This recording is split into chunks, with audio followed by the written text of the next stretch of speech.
In this video, we're looking at comparative and superlative sentences and verb tenses. So make sure if you're writing something on the literacy test, choose one verb tense and stick to it. Most teachers like to see you use the present verb tense. So I am writing an opinion piece. Or my opinion about hockey is that it is worse than basketball. Something like that. Comparative sentences. Rule number 1. Typically, you are using the words as or then, depending on your context. If you use the word as, you're typically showing how two subjects are the same. He is as funny as I am. So in this case, I have the word funny underlined here. It's an adjective, but I don't need to change it. If you use the word then, you are usually contrasting two objects. So you will need to change the adjective somehow. So in this sentence, I have changed the word funny to funnier because he is funnier than I am. Now, make sure you know the difference between then and than. So for the word than, T-H-A-N, apples are better than oranges. You're comparing them. If you use the word then, T-H-E-N, it's your timing that you're talking about. I ate my apple, then I ate my orange. So apples are better than oranges. I ate my apple, then I ate my orange. Hopefully that helps you remember the difference between the two. Now, anytime you use an adjective along with the word then, you will need to change it somehow. So we'll go through the 3 different rules. If you have a one-syllable adjective or a two-syllable adjective ending with a Y, you will use either ER or IER. Example number 1, she is taller than him. The original word is tall, so you add an ER. Example number 2, that is bigger, the bigger of the two cars. You'll notice that there's an extra G here, so you really have to make sure that you sound out the words, especially on the literacy test. You won't have autocorrect to help you out here. So big and then ger, so bigger. GER is what you need to add. The coach is happier with our plays. So you replace the Y with the IER. Rule 2, add the word more before an adjective with 2 or more syllables. So, example number 4, that was more delicious than the last meal we ate. You wouldn't say that was deliciouser. You use the word most, delicious. So that was more delicious. In some cases, replace the word entirely. So the mistake that Ted Mosby makes here, when his date goes badly, he says, what I mean is you gooder than me no make difference.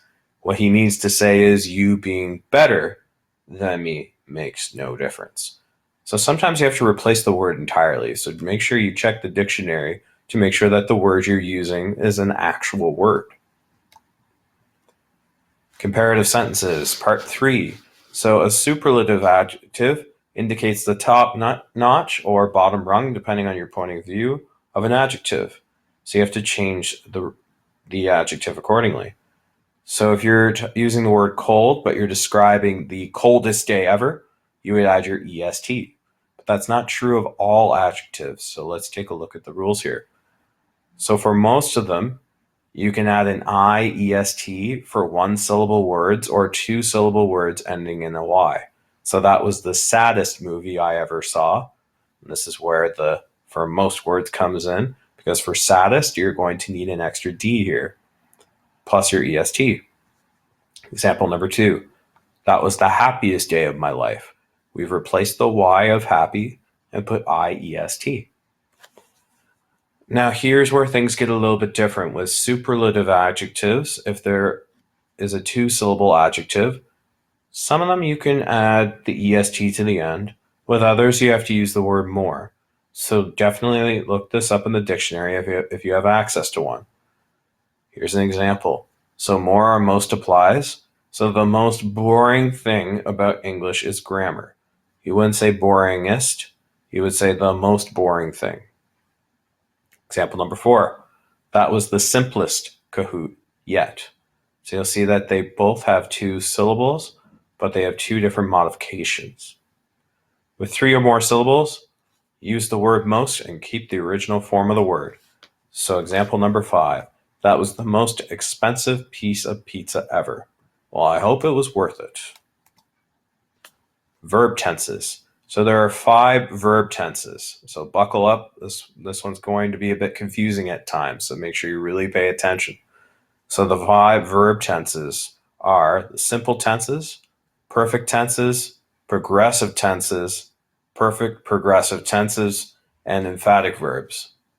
So we're going to try and teach the difference between stink, stank, stunk, swim, swam, swimming, etc.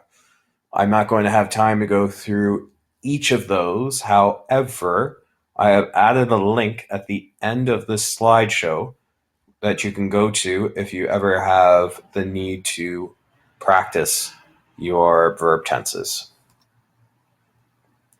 So simple tense uses the simple form ha ha of the verb in each tense of the word.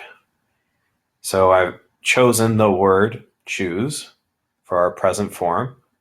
In the simple tense, it's choose for present. In the past, it's chose. In the future, will choose. So these are the in the moment types of verbs. So in the past, yesterday, I chose the style of car I want for my birthday. It then changes in the present to I choose what car I want for my birthday. So I'm the one making the choice in this very moment. In the future, I will choose this car for my birthday present next year. So you're making a general statement that you will choose in the future. The perfect tense. So this is specifically for an action that has been completed, was completed in the past, and is still your choice in the present, or will be completed at a specific time in the future. So I'll give you some examples. So the past perfect form of chosen would be, and you have to make sure you use had, have, or will. I had chosen the car I wanted for my birthday. So we know that that choice was completed for sure. The present form is, I have chosen the car I want for my birthday. Now you might think this is similar to the simple tense. It is, but this implies that you have chosen the car in the past and that choice has not changed in the future. It still stands. Whereas the past version of this says, I had chosen the car I wanted for my birthday. That leaves it open for your next sentence to say, or your next independent clause to say that you've changed your mind. But saying it like this in the present form, saying I have chosen the car I want for my birthday, implies that choice hasn't changed yet. You have to make it clear. Future perfect is, I will have chosen the car I want for my birthday by Friday. So if you're indicating a specific time in the future, you need to say that you will have chosen a car you want on Friday.